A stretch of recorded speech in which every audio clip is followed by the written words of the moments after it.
chest. Its screeches are penetrating my walls, calling for a reaction. I can't look, or it will know. Once it can see me, I can't react, can't move. There's nothing that can be done. I just have to wait until morning. It all started when I was a kid, 7 years old to be exact. I grew up right off of a small town. My dad was a farmer, so surprise, we lived on a farm.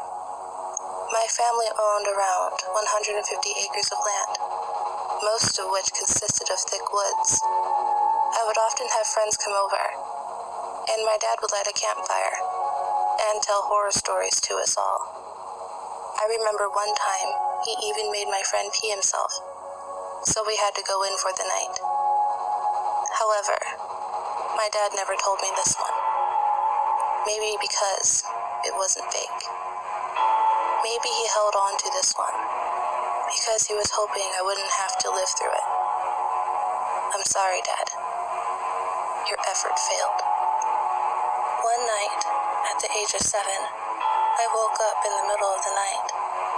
At first, I didn't know exactly why, but around 30 seconds after I awoke, I found my reason.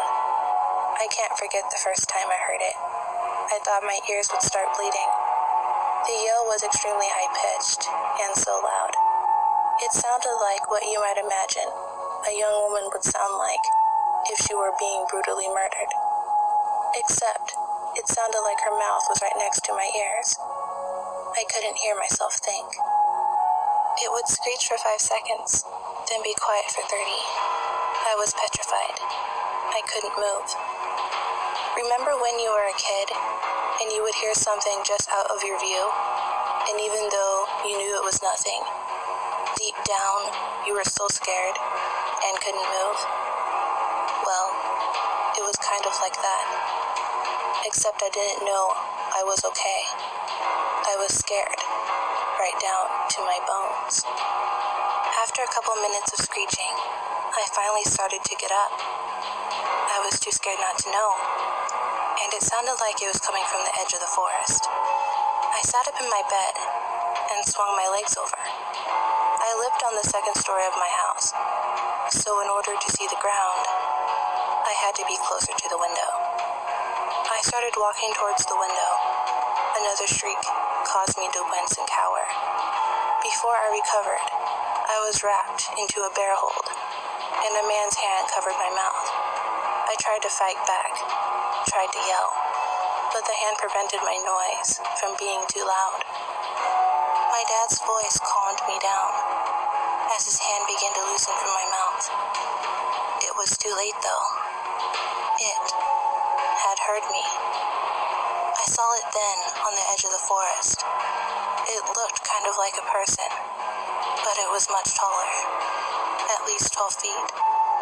Its arms and legs were the length of people.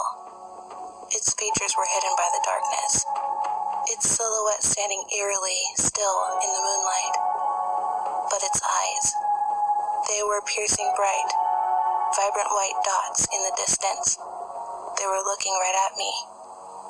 Then, it screeched again. I went to flinch, but my father held me tightly so I didn't move. We sat there for I don't know how long. All I know is that there were exactly 316 screeches. I counted every single one, its eyes watching me every second. The sky changed from a pitch black to a dark purple, the sun beginning to find its way back, and as it did, it disappeared.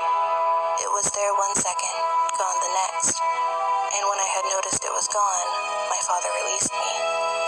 I remember being too scared to speak that morning, but later in the day, I asked him what that was. He never really told me. All he told me was, don't let it see you move. He never told me what it would do if it did, but I sure as hell listened to him. After that night, it happened every night for the next 3 years. The night of my 10th birthday, it made no noise. I still didn't sleep. Its silence had brought me more concern than its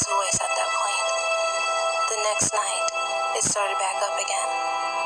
When I was 11, my dad sent me on a vacation to my uncle's house for a month during the summer. During that month, it didn't bother me once. I also named it the Shrieker. After that month, I went back home. The Shrieker didn't bother me then either. It was silent for nearly 4 years. A week after my 15th birthday, I had completely forgotten about the Shrieker. It hadn't forgotten about me. Its yell woke me up that night. The frightening noise sent chills down my spine for the first time in years. It was there again, at the edge of the forest. I could tell from the sound. It yelled at me again and again, begging me to get up and greet it. I stayed in my bed. When it stopped, you could have convinced me it was standing under my window. It sounded like it was at least. It started shrieking every night again. At this point, I had a cell phone, and my dad would text me every couple of nights to remind me to stay in my bed. He heard it too. Every night. I asked my mom what it was, and she looked at me confused, as if I was telling her about an imaginary friend that ate other people. The look that my dad gave me told me to never ask her again. Every night it would start at the tree line, but make its way closer to my house by the end of the night. It was doing something new now. It was moving. I never got out of my bed. I followed my dad's instructions and acted like I was asleep. According to him, it was trying to wake me up, and the game was to try and stay asleep. I knew it wasn't a game, but my dad always treated me like I was younger than I was. I appreciate he was trying not to frighten me, but it was too late for that. 3 days before my 16th birthday, that night it started shrieking earlier than usual. I didn't even have time to get to sleep. Usually it would wake me up from my slumber around 4 or 5 in the morning. That night, it started at 1. I didn't get any sleep that night. It crept closer and closer to my house as time went on, until it was right outside my window. I was still living on the 2nd story at the time, and even the 12-foot monstrosity couldn't quite peek into my window. However, the night wasn't over yet, and the Shrieker wasn't done moving. Through the night, it started to get further away from me. Not towards the woods, though. It started moving along the house. I listened to it silently as its shrieks got further and further from my window. I watched the sky, praying that it would just change colors already. The Shrieker got further and further. I was ready for it to be over. The sky finally adopted the purple shade of morning. I was relieved. That was until the last sound of the Shrieker that night echoed through my halls. It wasn't a yell this time. It was a knock. I asked my parents if either of them knocked on my bedroom door that morning. Neither of them did. I'm an only child, and all of our animals live outside, so the thought of something knocking on my bedroom door terrified me. It was nothing compared to the next night, though. I woke up around 4 in the morning, maybe closer to 4:30. It was weird, though, because the Shrieker hadn't started yet. I just laid in my bed for about an hour. That was when the noise of the Shrieker nearly gave me a heart attack.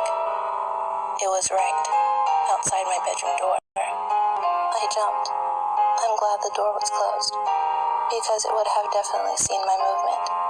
After the shriek, it knocked on my door again. Then it waited. Then it shrieked again, followed by a knock. This repeated for about 10 minutes before it went silent for longer than usual. That was when I heard the sound of my doorknob turning. Peeing myself was the least of my worries, as my door began to creak open. It was there, in the hallway. I could see it better now.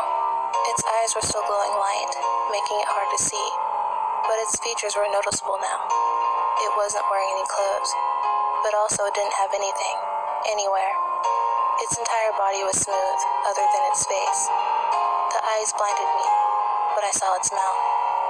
At first, its mouth was just a long black slit across its face, but as soon as I began to study it, it snapped open in less than a quarter of a second, and released that unholy sound before closing back up as quickly as it had opened.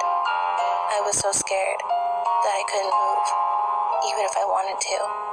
It stood there, bent over awkwardly in my hallway, for what felt like hours. I heard my dad's bedroom door open, and it did too. It stopped shrieking, and its head snapped sideways to look at the door. It just glared for the longest time, as I heard footsteps enter the hallway. The footsteps were soft, padded. It was my mom. I was terrified, too scared to talk. As the sounds of my mom walking got closer to my door, the shrieker extended its legs awkwardly and bent over more as my mom walked by my bedroom door on her way to the bathroom. She walked right under it, as if it weren't there. It just stared at me once my mom walked past. It sat and watched as I heard my mom's midnight restroom break. The toilet flushed, the bathroom door opened. The soft footsteps started making their way back through the hallway. Its awkward position remained, as it seemed to contort to fit against the walls and ceiling of the hallway, allowing my mom enough room to walk through without touching it. Its eyes followed her until she was right outside of my bedroom door. That's when its head whipped 180 degrees to look at me, and it shrieked. I jumped. I couldn't help it. It saw me. Its black slit of a mouth curled into a smile as it stopped opening its mouth to make noises. It almost purred as it just stared at me. My mom heard my quiet spasm and stopped in the hallway, peeking into my room. "Are you okay, honey?" I heard her ask. The shrieker didn't react. It just watched me. I didn't respond, and she began to walk into my room to make sure I was okay. That's when my dad's bedroom door seemed to slam open, and the loud aggressive footsteps came running down the hall. The shrieker's head snapped to look, and once it did, its lanky hand slithered away from the wall and grabbed my father by the neck, throwing him against my door frame. The loud thud of my dad's head hitting the door frame caused me to flinch. When I opened my eyes, the shrieker was gone. We took my dad to the hospital. My mom told them that he ran out of his room like he was sleepwalking and slipped, hitting his head against the doorframe as he fell. I don't think she saw the shrieker. I think it's me and my dad are the only ones that can. They said my dad would be okay, but he would have to stay in the hospital for the time being. My mom took me back home later that day. The next few nights were hell. It came to my room every night. With my dad not there, I knew it would be even worse if I moved then. I just kept my eyes closed, and I didn't react to the shrieker. I made it through the nights. When my dad was able to come back home, I told him that it was coming to my room every night, and he said, "I know." After that, he never left his room to attack it again. I also never moved to provoke it. When I was 18, I moved out of the house to go to college. I moved into the dorms of my college once classes started, and the shrieker stopped bothering me. Every once in a while, I woke up in the middle of the night, thinking I heard its cries, but never heard it after waking up. After college, I moved in with my girlfriend. She lived in the middle of a small city. The shrieker was still absent from my life at that point, over 4 years after I moved out of my parents' home. I stayed like that for another 3 years, before my mom called asking if I could stay at their house and watch the animals while her and my dad went on a vacation for 2 weeks. Reluctantly, I agreed. That was 3 days ago. I got all of my stuff moved in over the day, and I'm sitting in the living room watching TV. I don't know when it got there, but out of the massive picture window, I can see its silhouette. It's shrieking again. It's welcoming me home.